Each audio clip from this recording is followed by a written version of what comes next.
안녕하십니까. 11월 4일 금요일 말씀 묵상 함께 시작하겠습니다. 오늘도 말씀으로 하루를 시작하시는 귀한 성도님들의 가정과 생업 가운데 하나님께서 개입하시고 모든 어려움들을 해결해 주시고 가장 좋은 길로 인도하시는 그 능력이 나타나시기를 간절히 기도합니다. 오늘 본문은 사사기 15장 1절에서부터 8절까지 말씀입니다. 삼손 이야기가 계속되고 있고요. 삼손은 하나님으로부터 많은 것을 받아 누릴 수 있었던 사람임에도 불구하고 그 말씀대로 그리고 하나님의 섭리를 순종적으로 따르지 않았기 때문에 계속해서 고통을 당하는 모습을 보게 됩니다. 강력한 능력을 가지고 있었지만 하나님의 은혜를 온전히 누리지는 못했던 그의 모습을 통해서 우리는 어떻게 하면 하나님의 복을 누릴 수 있겠는가를 생각해 보았으면 좋겠습니다. 그럼 말씀을 먼저 보시겠습니다. 얼마 후 밀 거둘 때에 삼손이 염소 새끼를 가지고 그의 아내에게로 찾아가서 이르되 내가 방에 들어가 내 아내를 보고자 하노라. 하니 장인이 들어오지 못하게 하고 이르되 내가 그를 심히 미워하는 줄 알고 그를 내 친구에게 주었노라. 그의 동생이 그보다 더 아름답지 아니하냐. 청하노니 너는 그를 대신하여 동생을 아내로 맞이하라. 삼손이 그들에게 이르되 이번은 내가 블레셋 사람들을 해할지라도 그들에게 대하여 내게 허물이 없을 것이니라. 삼손이 가서 여우 300마리를 붙들어서 그 꼬리와 꼬리를 메고 회를 가지고 그 두 꼬리 사이에 한 회를 달고 회에 불을 붙이고 그것을 블레셋 사람들의 곡식밭으로 몰아들여서 곡식 단과 아직 배지 아니한 곡식과 포도원과 감람나무들을 사른지라. 블레셋 사람들이 이르되 누가 이 일을 행하였느냐? 하니 사람들이 대답하되 딥나 사람의 사위 삼손이니 장인이 삼손의 아내를 빼앗아 그의 친구에게 준 까닭이라. 블레셋 사람들이 올라가서 그 여인과 그의 아버지를 불사르니라.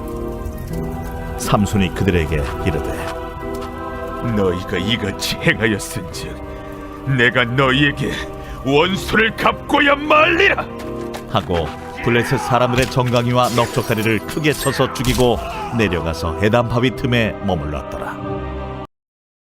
네, 말씀 잘 보셨습니까? 우리가 계속해서 삼손 이야기를 읽어가고 있고요. 딥나에서 삼손이 어떤 행동을 했는가, 결혼과 관련되어서 여러 가지 갈등을 일으키는 모습을 볼 수 있는데요. 삼손은 분명히 이스라엘의 사사였습니다. 그런데 주로 사사들은 전쟁을 감당해 오지 않았습니까? 그런데 전쟁을 감당하는 것 같지는 않습니다. 계속 싸우고는 있는데 전쟁이라고 말하기는 어렵습니다. 왜 이런 문제가 생기느냐 하면 다음 본문에 보시면 아실 수 있는데요. 이스라엘 백성들이 그 압제를 받으면서도 하나님께 부르짖고 있지 않아요. 블레셋의 통치를 계속 당하고 있는데 그냥 그 안에서 적응해 버린 것 같은 그런 모습을 보여줍니다. 그렇기 때문에 하나님은 이스라엘과 블레셋이 먼저 갈라지게 하십니다. 전쟁을 일으키게 하려면 이스라엘이 블레셋으로부터 독립하는 그 지배를 저항하는 모습이 있어야 되겠죠. 그런데 삼손에 의해서 이 저항이 일어나기 시작하는 거죠. 그런데 문제는 뭐냐 하면 삼손이 이스라엘 자손들에게 설득해서 보라, 저 블레셋 사람들이 우리를 이렇게 지배하는 것이 과연 옳으냐? 왜 우리는 이렇게 지배를 당하면서 수탈당하면서 살아야 되느냐? 이렇게 사람들을 설득해서 사람들을 모으고 블레셋과의 항전을 하고 그런 모습이 아니고 그냥 삼손이 개인적인 원한들 때문에 블레셋과의 갈등을 불러일으키는 것을 볼 수가 있어요. 본문 보시면요. 밀 거둘 때가 되었습니다. 추수할 때가 되었으니까 사람들이 좀 푸근해지죠. 그러니까 삼손이 염소 새끼를 가지고 그의 아내에게로 찾아가서 자기가 결혼 잔치까지 다 해놓고는 씩씩대면서 집에 가버렸잖아요. 그런데 이제 밀 거둘 때가 되어서 염소 새끼 한 마리 가지고 와서 아내에게로 다시 찾아가는 겁니다. 아내와 합방을 하겠다는 겁니다. 재미있는 것은요, 염소 새끼라는 것입니다. 이 염소라는 것은요, 창세기에서는 속임수를 쓸 때에 자주 쓰이는 동물이에요. 리브가가 야곱에게 염소 새끼 가죽을 손과 목의 매끈매끈한 곳에 입게 합니다. 어떻게 하기 위해서죠? 그 형 에서로 이삭이 착각하도록 하기 위해서. 그리고 나중에 요셉의 형들이에요. 요셉을 애굽에 팔아버리고는 요셉의 옷을 가져다가 숫 염소를 죽여 그 옷을 피에 묻혔다고 되어 있습니다. 그래서 염소는 독특하게도 속임수를 쓸 때 많이 사용되는 겁니다. 그런데 여기서 삼손이 염소 새끼를 가지고 갔다라는 것은 이 배경 가운데 속임의 문제가 있을 것 같다는 생각이 들게 됩니다. 그뿐만 아니라 장인이 네가 그를 심히 미워하는 줄 알고 그를 네 친구에게 주었다. 그의 동생이 그보다 더 아름답지 아니하냐? 청하노니 너는 그를 대신하여 동생을 아내로 맞이하라. 이런 어처구니 없는 이야기가 삼손의 귀에 들리는 거죠. 이것은 라반이 과거에 야곱을 속여 먹은 거 아닙니까? 언니보다 아우를 먼저 주는 것은 우리 지방에서 하지 않는다. 이렇게 하면서 사실은 라헬을 좋아했는데 레아를 줬죠. 이러한 일들이 그대로 여기에 반영이 되는 것입니다. 삼손은 다시 한번 말씀드리지만 이스라엘 민족을 상징하는 사람 아닙니까? 이스라엘 민족이 과거에 그리고 이스라엘 민족의 조상들이 과거에 당한 일들을 지금 삼손이 그대로 당하고 있다고 생각할 수 있습니다. 자, 삼손으로서는 화해를 청한답시고 염소 새끼 한 마리 가지고 가서 장인에게 주고 죄송하게 됐습니다. 이거 받으시고 제 아내 어디 있습니까? 제 아내가 그동안에 독수 공방하느라고 외로웠을 텐데 제가 제 아내와 오늘 하룻밤 보내겠습니다. 이러는데 이제 그 아내가 게다가 친구에게 갔죠. 누구에게 갔는지도 알아요. 아마도 삼손은 블레셋인 친구가 있었던 모양입니다. 그러다 보니까 그 친구에게 아내를 빼앗기는 이런 일이 벌어지는 거죠. 그러니 삼손으로서는 화가 나지 않을 수가 없습니다. 그러니까 삼손이 그들에게 이르되 이번은 내가 블레셋 사람들을 해할지라도 그들에게 대하여서 내게 허물이 없을 것이니라. 아스글론 사람들이 블레셋 사람들을 죽이고 그들로부터 옷 30벌씩 빼앗아 가지고 준 것을 생각해 보면 이미 나쁜 짓은 많이 한 것 같은데 이제는 다시 어떻게 합니까? 여우 300마리를 붙들어서 그 꼬리와 꼬리를 메고 회를 가지고 꼬리 사이에 한 회를 달고 불을 붙여서 블레셋 사람들이 곡식밭으로 몰아서 다 태워버리게 하죠. 그런데 이 모습은 기드온을 떠올리게 하는 모습입니다. 여우가 300마리잖아요. 기드온은 300명의 용사와 함께 했습니다. 기드온이 300명의 용사를 데리고 미디안을 칠 때 어떻게 했죠? 횃불을 사용하지 않았습니까? 마찬가지죠. 삼손의 부하들은 여우들이었던 겁니다. 여기서 묘한 아이러니가 또 나타납니다. 이스라엘 백성들을 이끌고 블레셋과 함께 싸우는 모습이 아니고 여우 300마리를 붙듭니다. 과연 이게 가능한가 싶어요. 어떻게 여우를 300마리나 잡아서 그 녀석들을 다 꼬리와 꼬리를 매가지고 회를 붙여가지고 그걸 어떻게 할 수 있었을까? 그거 생각하면요. 삼손은 정말 못하는 게 없는 그야말로 비현실적으로 능력 있는 사람입니다. 이런 비현실적인 능력을 가지고 있는 사람이 300명이 아니라 300마리의 여우를 가지고 기드온이 횃불로 미디안을 물리쳤던 것처럼 횃불로 블레셋을 싹 태워버리는 모습을 볼 수가 있어요. 이거는 두 가지로 해석할 수가 있습니다. 삼손이 정말 기드온처럼 능력을 발휘했구나 이렇게 말할 수도 있는데 또한 삼손에게는 부하가 없어가지고 기드온만 해도 미디안과 함께 싸우자 해가지고 사람들을 모을 수 있었는데 삼손은 그것을 모으지도 못했죠. 어떻게 보면 사사로서 제대로 된 리더십이 없었다는 말도 되겠지만 그만큼 이스라엘이 블레셋과 싸우려고 하지 않았다라는 것이 나타나는 거죠. 이거는 내일 본문에 나올 겁니다.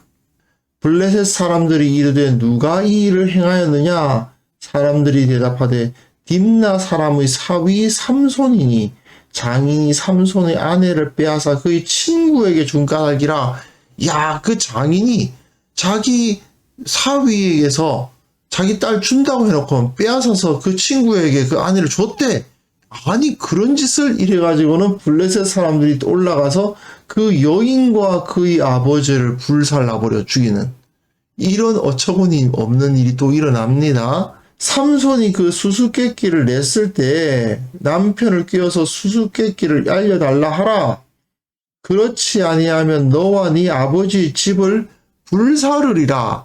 사실 이 삼손의 아내가 될 뻔한 여인의 입장에서는 그 수수께끼를 삼손이 내는 바람에 그 수수께끼의 답을 네가 말 안 해주면 너와 너희 집을 다 태워버리겠다. 이렇게 위협을 당해가지고 삼손을 속여가지고 그 답을 알려준 건데 결국은 똑같은 결과에 이르르고 맙니다. 결국 수수께끼의 답까지 알려줬음에도 불구하고 똑같은 결과를 당하고 비참하게 죽고 만 거죠. 이건 어떻게 보면 삼손을 속인 것에 대한 하나님의 처벌이었다라고 볼 수도 있습니다.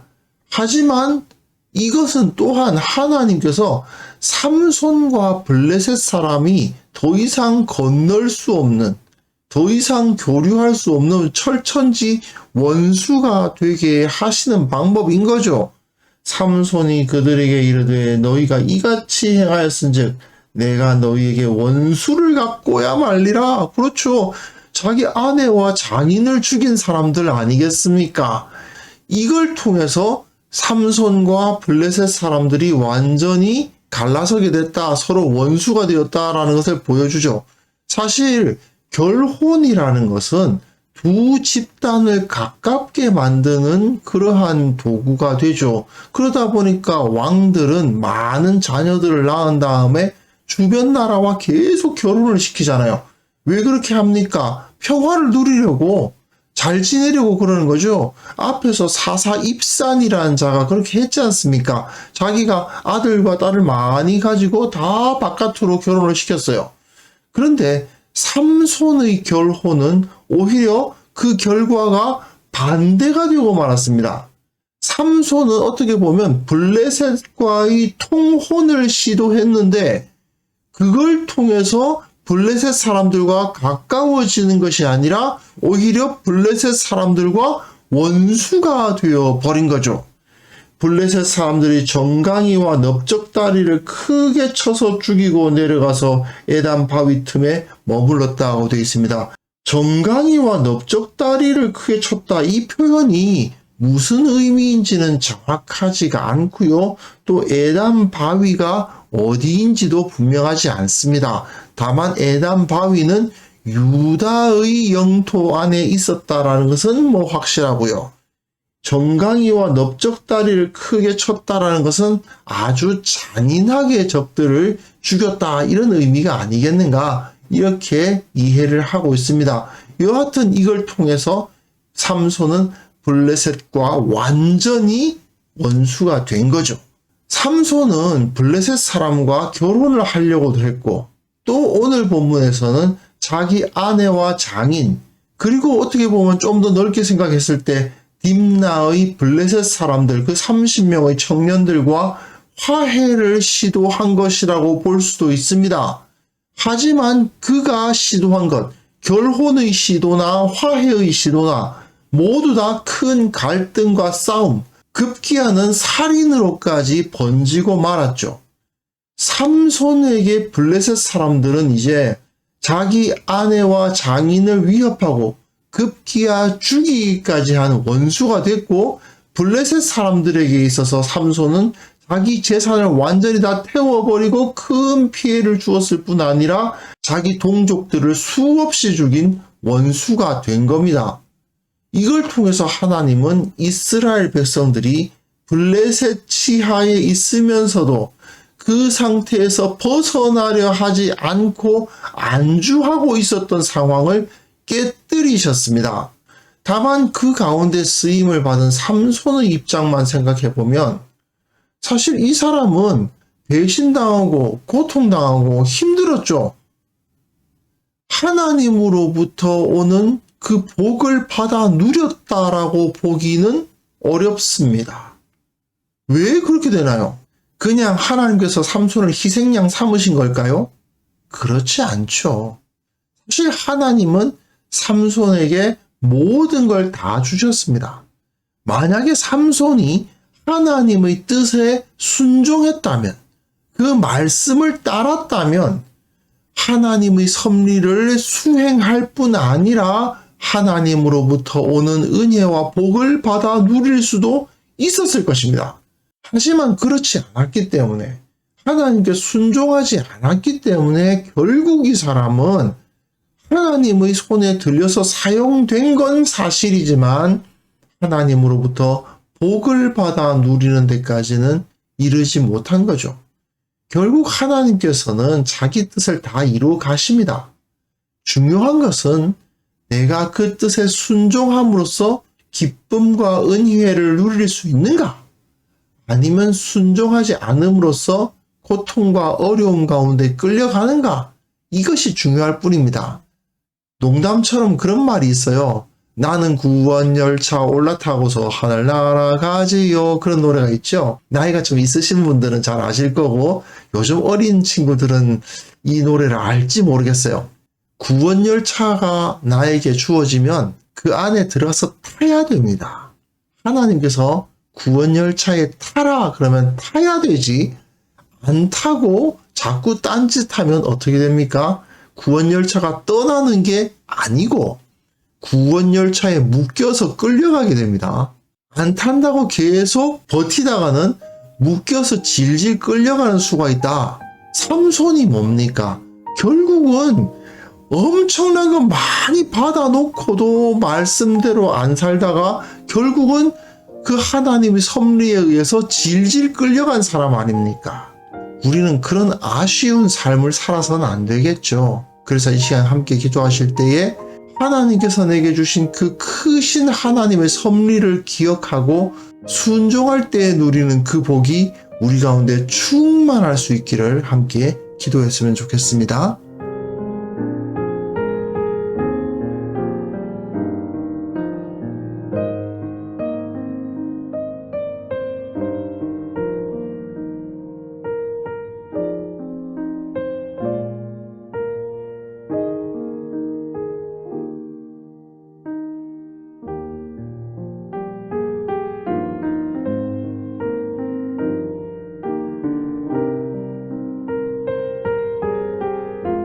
하나님 아버지, 말씀에 순종하는 것이 영광과 기쁨을 누리는 길임을 다시 한번 기억하게 하여 주옵소서.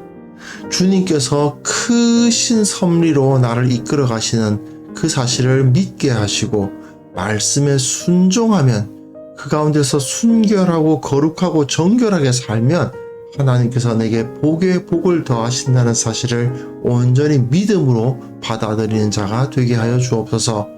우리 교회의 모든 성도들이 하나님의 말씀에 붙들리기를 원합니다. 오직 순종하는 삶을 살아가게 하시고 그것을 통해서 이 교회가 온전히 부흥되고 참으로 주님의 영광을 드러내는 공동체가 될 수 있도록 주께서 은혜 베풀어 주시기를 원하옵고 바랍니다. 아버지, 특별히 이 나라와 이 민족을 불쌍히 여겨 주시옵소서. 주님께서 원하시는 가장 좋은 방향으로 이들을 이끌어 주시기를 원하옵고 바랍니다. 슬픔과 분노와 갈등과 서로를 저주하는 모습들이 이 땅에 계속해서 나타나고 있는데 주님께서 불쌍히 여겨 주옵소서. 주님께서 이 땅을 구원하여 주옵소서. 예수님을 아는 자들이 이 땅 가운데 소금과 빛의 역할을 감당하여 이 땅이 치유될 수 있도록 도와주옵소서. 슬픔 당한 자들, 고통 당하는 자들 주님께서 위로하여 주시고 주님의 능력으로 그들을 치유하여 주시기를 원하옵고 바랍니다. 아버지, 오늘 하루 주님께서 그 크신 뜻대로 우리를 이끌어 주옵소서. 주께서 원하시는 바대로 우리를 가게 하시고 주님께서 우리에게 베풀어 주신 그 큰 복을 받아 누리는 귀한 복된 날 될 수 있게 하옵소서. 예수님의 이름으로 기도합니다. 아멘.